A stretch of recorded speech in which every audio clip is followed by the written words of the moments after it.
I'm a little sad just because I still love her and I want to make things work.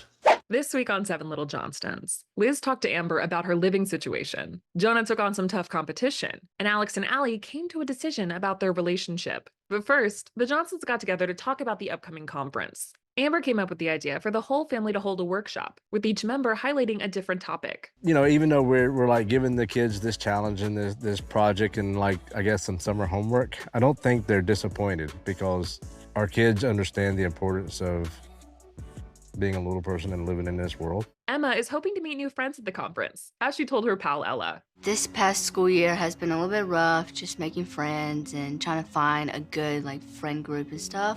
Have you been hanging out with anybody recently besides, Ella, anybody from school? Not really. But conference is coming up and I'm excited to add more friends to our group and I hope, we make a good group of friends. Just, a group that, you can have a good time with. Yeah. And rely on. Yeah. And it's not just friendship. There might be some opportunities for a little romance, too. Do you have any people in mind to, I know you probably will, for sure, because you did at last conference. Uh-huh. I've personally never been kissed at conference. And I mean, I guess for people who are looking for a relationship in the LP world with a little person, I guess typically that's where some first kisses happen. But let's ask those who have been kissed at conference. Don't ask me. And it seems that Ella and Emma have different goals for each other when it comes to conference kissing. Well, this conference, I've lived and learned. I'm gonna slow your horses down. I'm gonna slow you down. This conference, I'm gonna hire your horse up. I'm gonna giddy up your horse and get you going. Okay. At the conference, Trent and Amber will be competing in a talent show, and they've been practicing their dance routine in the kitchen. If it's short, then all the crowd will go, wow. It's Latin. It needs to be It's smooth. hot and spicy. Remember, 5 peppers. 5 red peppers. It needs to be smooth. Afterwards, they played a fun game of Truth or Dare as a couples challenge, and there were lots of laughs. I dare you to go eat No way. a piece of dog food. I take a dare and Amber's like, eat a piece of dog food. Well, at least I didn't say open the can of wet dog food. When Amber picked Dare, Trent made a spicy suggestion. Emma's the only one home, Yeah. and her room's on the front side of that house. Yes. Jump in the pool naked. I'll get you. I got 5 towels right here. You do it first, and I'll do it. I got your towel ready to go. Good. You do it first. No, this is And I'll your. do it. This is your dare. This is it. This is it. This is it. One up me. Well, I ain't. TNA. Ass in the pool.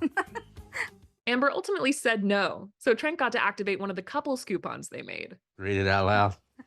20 minutes, closet time, anything goes, no rules. You could have already been out of that pool.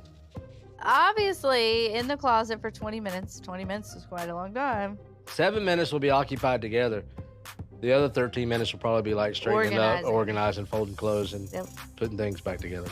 Later, he cashed it in and set the mood in the closet with some candles. We head into the closet. I've got laundry. He's got candles and a feather duster. And the closet door shuts. What? Stop. This is gonna tickle. And what happens in that closet is between the laundry, the feather duster, the candles, and this happily married 25 years couple. This episode, we also got to see Jonah face off in his very first barbecue competition. And while he went up against some seasoned competitors, he and his friend Brian definitely proved themselves. Brice and Jonah. Number 2. Come on up. Second place was Jonah and Bryant. Bam. Second place. Good job, guys. Thank you so much. Absolutely. Appreciate it. Here you go. For our very first barbecue competition, I would say second place ain't too damn bad. The whole Johnson family had come to the competition to cheer Jonah on. And while he was cooking, Liz pulled her mom aside to bring up her living situation. We've been talking a lot since the last dinner conversation that we had as a family, about him possibly moving in. Dad and I have kind of thrown around the idea of Jonah maybe becoming roommates with you, Elizabeth. What? That just kinda is something that I didn't have on my radar. She told Amber she and Jonah realized there would be some big downsides to them being roommates. I don't know if I get it from you or Dad necessarily, but I'm an overthinker. And then, like, if Jonah comes home late, and if Jonah's, not home at this time, if he's not getting up for work, or he's sleeping too much, or, I said, and it's not that I don't think you and I would work out moving in. It's just, he's like, no, I just don't think we would mix well, and we'd end up not really liking each other. I said, exactly. Dad and I definitely understand, and we get it. Amber said that because of that, Liz will probably need to move to save money. But it sounds like the situation could change, depending on where things go with her and Brice. I know my mom was really worried about the rent, since Brice and I were supposed to be splitting the rent, but little does she know that Brice and I are beginning to hang out with each other, which doesn't mean that he's gonna be moving in anytime soon, but who knows what the future holds.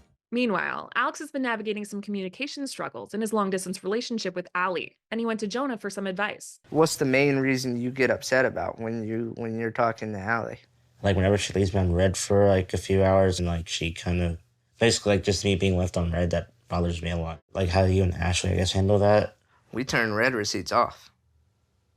Yeah, I think that's probably the best choice. Because sometimes it's better for you not to know than you know.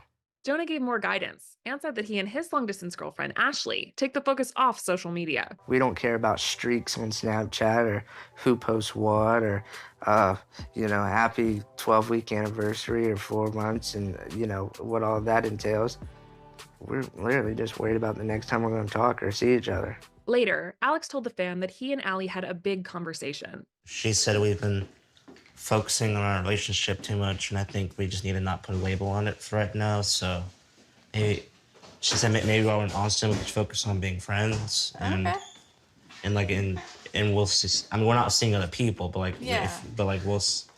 we'll just see how things go in Austin and we'll just carry on from then. Alex explained how their disagreements over the phone ended up having a lot to do with it. We've both noticed that we've had not huge fights, but we've just gotten mad and snippy at each other for stupid reasons, and I think our phones had a lot to do with it. So I think we decided just to take a step back and be off our phones for a little while and just try and see if we can work things out. But Trent and Amber think even though Alex and Allie are taking a step back, there's still hope for the future. I think with Alex and Allie making this decision and deciding that they're going to be friends, they're still maybe a little more than friends, but I think they're going to be friends is good.